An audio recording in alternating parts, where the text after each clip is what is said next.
In this news roundup of the week for 17th of June 2022, Putin's Russia starts choking off the supply of gas as EU citizens say they're tired of supporting the war.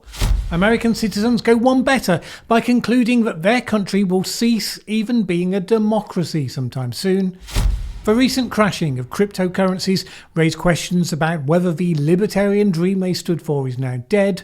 And in this week's Short Thought, I note how much more difficult it's about to become to tell reality from fake. My name is Mallen Baker. This is the Mallen Baker Show. Vladimir Putin began cutting the gas supply to Europe this week, a move that had long been feared and which quickly pushed natural gas prices up.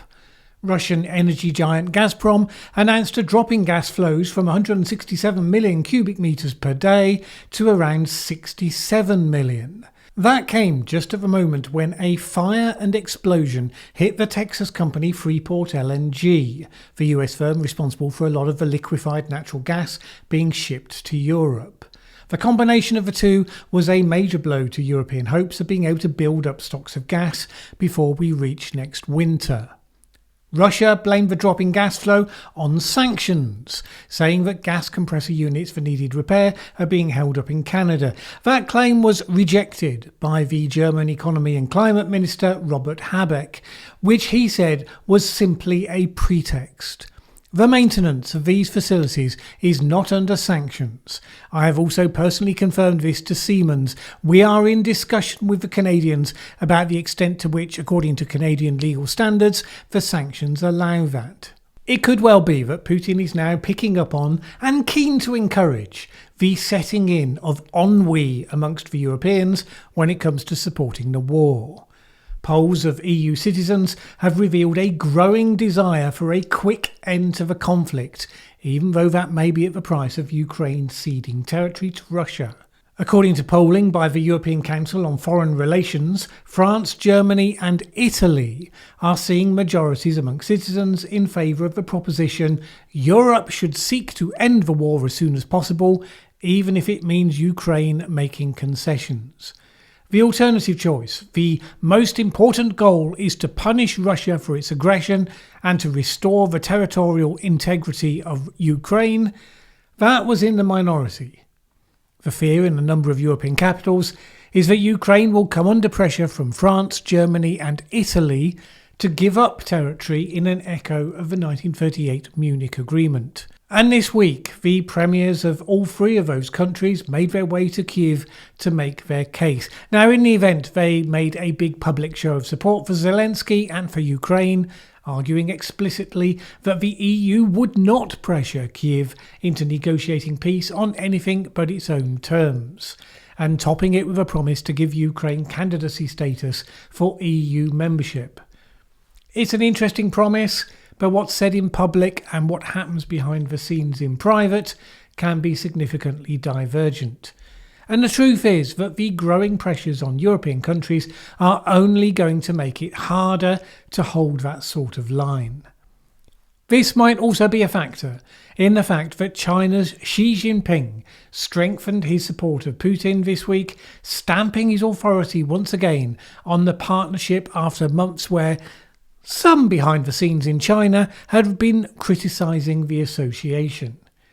In a call to Putin, Xi was quoted as saying this: "China is willing to mutually support Russia on core interests and matters of paramount concern, such as sovereignty and security, as well as to achieve closer strategic cooperation." That support comes as China continued to ratchet up pressure on Taiwan and continued testing the United States by laying territorial claim to the Taiwan Strait. The United States currently makes a point of frequently sailing its warships through the Taiwan Strait on what it describes as freedom of navigation operations. Taiwan, as you might expect, rejected the claim. Joanne Au for the Foreign Ministry said this: "The Taiwan Strait is an international waterway which is outside of our territorial waters and is fit for the principle of freedom of navigation in the open sea." The US Pentagon confirmed that it would continue to fly, sail and operate wherever international law allows, and that includes the Taiwan Strait. President Xi does still have domestic problems to deal with while all this is going on, of course. A couple of weeks ago, I questioned how it was going to play out once Shanghai and Beijing relaxed controls on their COVID lockdowns, given what we know about Omicron's ability to spread. And no big surprises, it was a valid question. Having opened out, Shanghai promptly threw another 2.7 million people back into lockdown after it had a flare-up, and it has begun another cycle of mass testing. Likewise, Beijing is on high alert after a single bar in the city turned out to be a superspreader venue with a total of 166 infections traced to it alone. Although there's not yet been a return to full lockdown, the reopening of schools has nevertheless been postponed. Of course, as you might expect, when the length and stringency of lockdowns have been so severe, a lot of Chinese citizens are not happy. Any suggestion that they might go back into that situation, and they're minded to protest any suggestions that they might have to. Add to that the fact that 4 banks in the central province of Henan blocked access to customer deposits in April. There's a whole lot more people who want to protest that. But they found that China has started using its COVID control technology to effectively bar them from protesting. The health code apps, with codes that turn red if a user has been infected with COVID-19, meaning that they can't get access then to public transport, shopping malls, or anywhere else where there's a police checkpoint. Those apps have been turning red whenever would-be protesters entered the location of an intended protest. One man told the website Sixth Tone, "Police said our health codes would turn green when we leave, and until then we need to stay at the police station." Obviously, a lot of people are not very happy that something intended to be a health measure has been turned into a political control one. And this follows the government's offer to pay up to £12,000 plus spiritual rewards, whatever they may be, to people who inform on suspected enemies of the state. Giving neighbours money to snitch on each other obviously could not possibly have any negative consequences. I mean, take Jacky, a huge social media influencer in China with 45 million fans, who has been disappeared after he apparently innocently did a video with a cake in the shape of a tank. The authorities obviously thought this might be a reference to the 1989 Tiananmen Square crackdown, the anniversary of which it was recently. He was in his early 20s. Entirely possible given the nature of censorship, he didn't even know about the association. Ironically, his disappearance has reportedly been prompting young Chinese to ask why a cake in the shape of a tank could cause such a crackdown. And more of them are now finding out the answer to that question as a result. The Jacky paradox is the Chinese version of the Barbra Streisand effect, it seems. What we won't discover anytime soon is what those young Chinese think about what they might be learning about the event. We do, however, know quite a bit more this week about how Americans are thinking. A string of polls this week gave compelling evidence that a majority of Americans remain in deeply pessimistic mood about their country. This, in spite of the fact that on Sunday they saw the first bipartisan initiative emerge, like a golden unicorn, on the thorny question of gun control. Specifically, we learned the details of a deal that had been struck in the wake of the terrible school shooting the previous week. The proposed bill includes enhanced background checks for would-be gun purchasers who are under the age of 21, and the extension of grounds for prohibition to a history of domestic abuse. It provided for funding for states to bring in red flag laws that would allow authorities to temporarily confiscate guns from people deemed to be dangerous, plus additional money for mental health services. One of my more constructive critics slammed me after last week's show for describing the bipartisan initiative, at that point the details of which were unknown, as likely to constitute the illusion of action, and saying that it would make no difference to the actual problem. He made the point that it was the best agreement possible at the time and should therefore be celebrated. Now, I understand that point, and if you're a political activist in that space, you might well want to take that view for various good reasons. I'm just here trying to tell you the truth as I see it. when it was introduced, the senators promoting it made this statement: "Today we are announcing a common sense, bipartisan proposal to protect America's children, keep our schools safe, and reduce the threat of violence across our country." Well, if that's the exam question, then no, the bill will not achieve any of those things. And it's all political, which is why, now that the details have been revealed, Democrats are running around stressing to their supporters how big and important this measure is and how it really counts as substantial progress. Meanwhile, Republicans are running around stressing to their supporters how minor a step this is and focusing on all the things that could have been in such a bill that they kept out.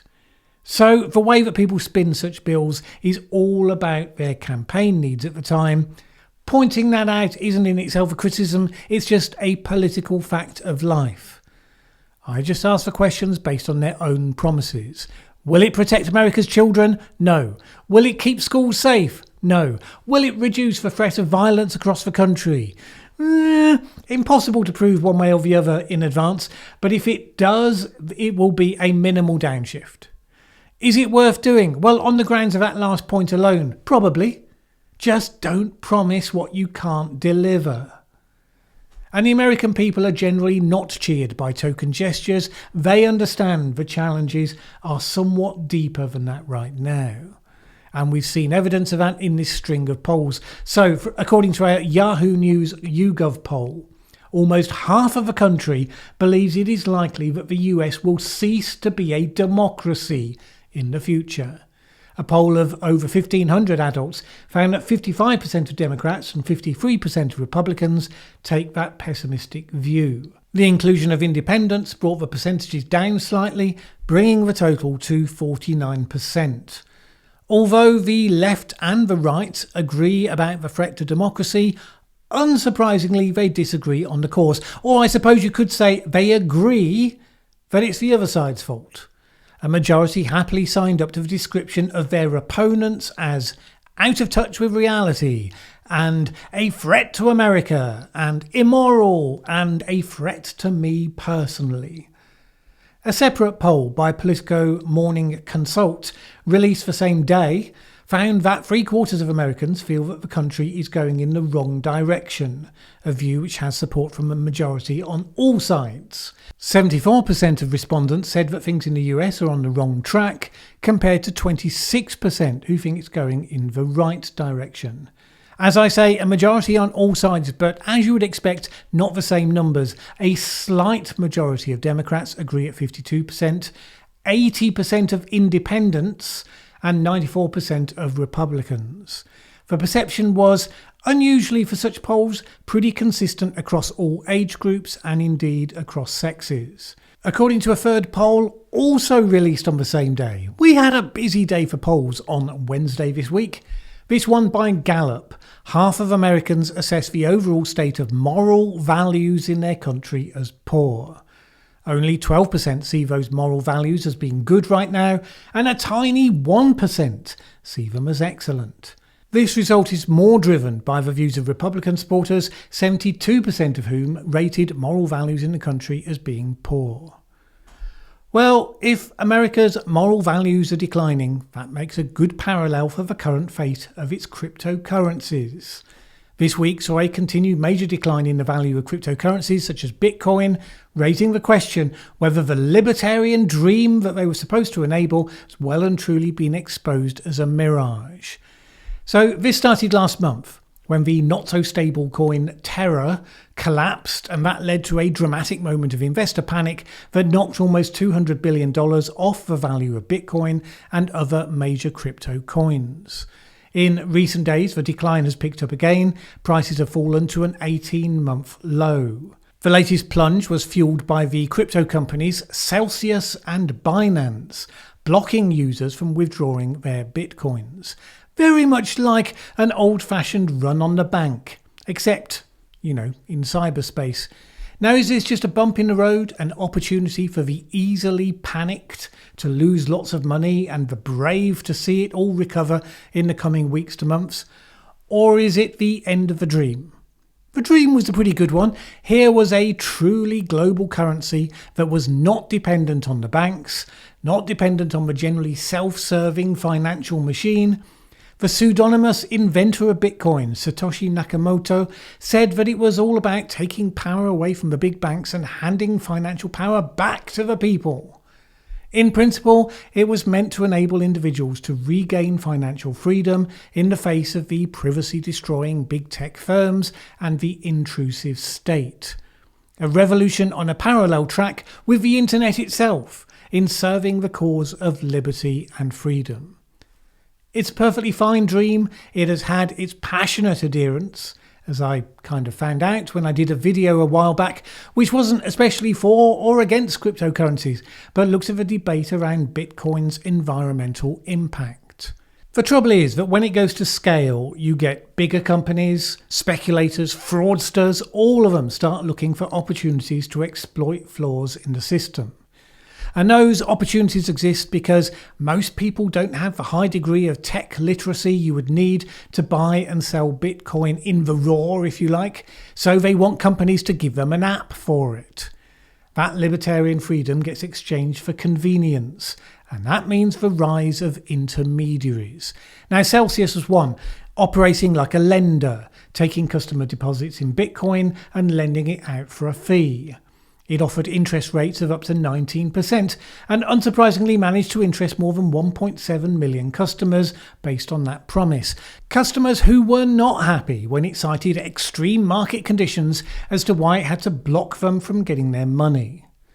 That is small beer though compared to Binance, which is the largest cryptocurrency exchange handling billions of transactions per day. It said that a stuck transaction on Monday meant it had to suspend withdrawals of Bitcoin for a few hours, and that move led to market panic, pushing Bitcoin from $27,000 down to $21,000 on Wednesday. This leaves Bitcoin at around half of its value at the start of the year. Now, various old-style traditional investors have been taking the opportunity to say, "I told you so." Warren Buffett has been one widely regarded as the most successful stock investor of the last few decades. He has poured scorn on a digital asset that has no link to an underlying asset that has inherent value.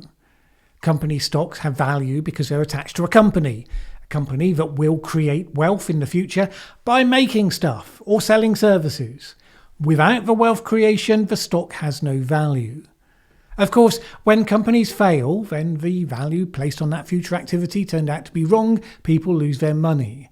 You're still gambling on something that will produce material wealth. Unlike crypto. So Buffett said of crypto at his recent annual general meeting, it's got a magic to it, and people have attached magic to lots of things. And Bill Gates was another one who has been somewhat sarcastic about crypto and NFTs, non-fungible tokens. He said the whole thing was underpinned solely by the greater fool theory, the premise that one investor is always willing to pay more than another. Referring to the Bored Ape Yacht Club collection of non-fungible tokens, he said this, "Obviously, expensive digital images of monkeys are going to improve the world immensely. One way or another, it seems as though it's due to go through a trial of fire." Cryptocurrency exchange Coinbase Global announced that it was shedding over 1,000 jobs in preparation for what its chief executive said would be a crypto winter. The rationale is that the world generally seems poised to enter an extended recession, and that's exactly the time when the bulk of investors flee what are perceived to be risky assets in exchange for safe havens. The thing is, some people have bet more heavily than others. So only last year, the country El Salvador made a big statement by adopting Bitcoin as legal tender. The government holds around 2,300 Bitcoins, which is about $48 million worth. But that's only half of what they paid for them just months ago. Finance Minister Alejandro Zelaya said that this was a small enough percentage of the national budget not to be a major risk. But there are certainly some who hold that the whole crypto space has become so big that it could have a major impact on the real economy if it were just all to collapse. So, for instance, the UK Treasury reportedly has plans for the Bank of England to take control of collapsed companies that offer so-called stable coins, digital currencies that are pegged to the value of an offline currency. That will be for fear that a crash would derail financial stability. Well, if they're worried it might be that serious, we should probably at least consider that they might be right. I sometimes talk here about how easy we are to fool, especially when confronted with something that we strongly want to believe to be true. Now, this week's case in point, we have a Google engineer, Blake Lemoine, who became convinced that a sophisticated chatbot, Lambda, had become the first sentient computer. What made him think that? Well, he asked Lambda whether it was sentient, and since it's designed to positively respond to input, it confirmed that it is. And he asked it about its feelings, which, given that it's programmed to talk to people in ways that they respond to, it then did. A computer doesn't have to be as sophisticated as this to fool people, though. People don't have to be stupid to fall for it either, in spite of what you might think. In the earliest days of computers, around the time when I was born, in fact, Joseph Weizenbaum developed a program called ELIZA, which gave a number of canned replies based on Rogerian psychotherapy. You know, questions like, why do you think you hate your mother? And that sort of thing.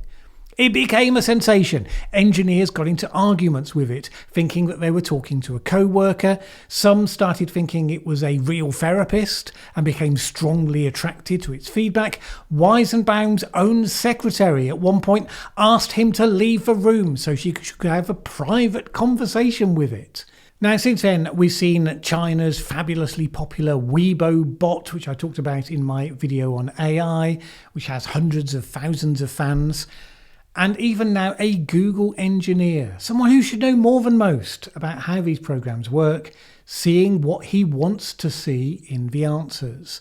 Even though someone working on the AI program should understand better than anyone the hypnotic psychological impact of the illusion that he, amongst others, is working to create. But no. They programmed it to mimic human speech characteristics like displaying vulnerability, and then lo and behold, it's drawing him in. We should all know how possible this is. I expect, like me, you may have read a novel at some point where you become so fond of the entirely fictional characters that you kind of missed them when you finished the book. You got emotionally involved with them. You know, a character you know to be fictional. It's an indicator of just how compelling an instinct it is. Now imagine that character interacting with you in real time, having used machine learning to identify the responses most likely to create positive emotional responses in you. A machine that's learned to play the fiddle, and you're the fiddle. Just be aware there is more of this to come, and think about how you can insulate yourself from falling for it. Between chatbots designed to make you like them, and deep fake videos designed to make you believe something that never happened actually happened. The modern world is gearing up to fight for control of your brain, your sense of reality, and any real sense of your own free will. In 20 years' time, people will probably have learned not to fall for so much, because we do learn over time as the latest greatest scams become well known. But by being aware of what's coming, maybe we can get ahead of the curve, not have to learn the hard way. I mean, it's up to you. Some may choose the comforting unreality. No doubt many will. I know this steak doesn't exist. I know that when I put it in my mouth, the Matrix is telling my brain that it is juicy and delicious. Ignorance is bliss. Maybe your vision of heaven is, I don't know, a realistic sex robot with the face and body of your favourite actress and the ability to hold a conversation like the Lambda chatbot, only in a husky voice or whatever. People who have no sense of purpose, no ambition to have a place in the real world, maybe they will find a vision like that worth considering. I would suggest that we can do better by refusing to give up on understanding and playing an active part in that crazy place that we call reality. We're just going to have to work a little bit harder to keep a grip on all that, or so it seems. And I know it felt like it was hard enough already. In the meantime, it's just time for me to thank, as always, the good people who help us all to keep a grip on reality by supporting this channel on Patreon. Without them, as I have said many times before, I simply could not take the time that I do in producing these videos. If you would like to join that important community and add your support for the independent, fact-focused and non-ideological content that I aim to produce here, please head on over to patreon.com/Mallen Baker. It is always appreciated. Either way, have a great week. My name is Mallen Baker. This is the Mallen Baker Show. Thanks for watching this video. If you liked it, please share with anyone else you think would also enjoy it. Word of mouth is really important to us. And if you've not subscribed yet, what are you waiting for? As the saying goes, that subscribe button won't smash itself.